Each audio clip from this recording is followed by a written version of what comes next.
ಜಾಸ್ತಿ ಮಾತಾಡೋದಂದ್ರೆ ನಮ್ ತಲೆ ಮೇಲೆ ನಾವೇ ಕಲ್ಲು ಹಾಕೊಂಡೋಗೆ. ಇದನ್ನ ಹೇಳುತ್ತೆ 48 ಲಾಸ್ ಆಫ್ ಪವರ್ ಬುಕ್ಕಿನ law number 4, always say less than necessary. ಇಬ್ರು ವ್ಯಕ್ತಿಗಳದ್ದು ಸ್ಟೋರಿ ಹೇಳ್ತೀನಿ. ಒಬ್ಬ Coriolanus, great military soldier of Roman empire. ರೋಮನ್ಸ್ಗೋಸ್ಕರ ತುಂಬಾ ಬ್ಯಾಟಲ್ಸ್ ಅಲ್ಲಿ ಹೋರಾಡಿ ಗೆದ್ದು ರೋಮನ್ಸ್ ಕಣ್ಣಲ್ಲಿ ಹೀರೋ ಆಗಿರ್ತಾನೆ.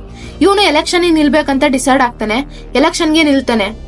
ಇವನು ಆಲ್ರೆಡಿ ತುಂಬಾ ಬ್ಯಾಟಲ್ಸ್ ಅಲ್ಲಿ ಗೆದ್ದು ರೋಮನ್ಸ್ ಕಣ್ಣಲ್ಲಿ ಹೀರೋ ಆಗಿರೋ ಕಾರಣ ಎಲೆಕ್ಷನ್ ಕೂಡ ಇವನೇ ಗೆಲ್ಲೋ ಚಾನ್ಸಸ್ ತುಂಬಾ ಜಾಸ್ತಿ ಇರುತ್ತೆ. ಆದ್ರೆ ಎಲೆಕ್ಷನ್ ದಿನ ಇವನ್ ಮಾಡೋ ಒಂದ್ ಎಡವಟ್ಟಿಂದ ಅವನು ಆ ಎಲೆಕ್ಷನ್ ನ ಸೋಲ್ತಾನೆ. ಏನ ಎಡವಟ್ಟು ಅಂದ್ರೆ, ಎಲೆಕ್ಷನ್ ದಿನ ಒಂದು ಸ್ಪೀಚ್ ಮಾಡ್ತಾನೆ. ಆ ಸ್ಪೀಚ್ ಅಲ್ಲಿ ಅವನು ಬಾಯಿಗೆ ಬಂದಂಗೆ ತುಂಬಾ ಆರೋಗೆಂಟ್ ಆಗಿ ಕಾಮನ್ ಪೀಪಲ್ ಗೆ ಇನ್ಸಲ್ಟ್ ಮಾಡಿ ಮಾತಾಡ್ತಾನೆ. ಇದರಿಂದ ಅವನ್ಗಿದ್ದ ಎಲ್ಲಾ ವ್ಯಾಲ್ಯೂನು ಕಳ್ಕೊಂತಾನೆ. ಇನ್ನೊಬ್ಬ ಲೂಯಿ 14, ಇವನು ತನ್ನ ಸೈಲೆನ್ಸ್ ಇಂದಾನೆ ಫೇಮಸ್. ಇವನು ತುಂಬಾ ಕಡಿಮೆ ಮಾತಾಡ್ತಿದ್ದ. ಇದರಿಂದಾನೆ ಇವನ್ ತಲೆಯಲ್ಲಿ ಏನ್ ಓಡ್ತಿದೆ ಅಂತ ಯಾರು ಗೆಸ್ ಮಾಡಕ್ ಆಗ್ತಿರಲಿಲ್ಲ. ಸೊ ಅದಕ್ಕೆ ಇವನು ಅನ್ಪ್ರಿಡಿಕ್ಟಬಲ್ ಅಂಡ್ ಪವರ್ಫುಲ್ ಆಗಿರ್ತಿದ್ದ.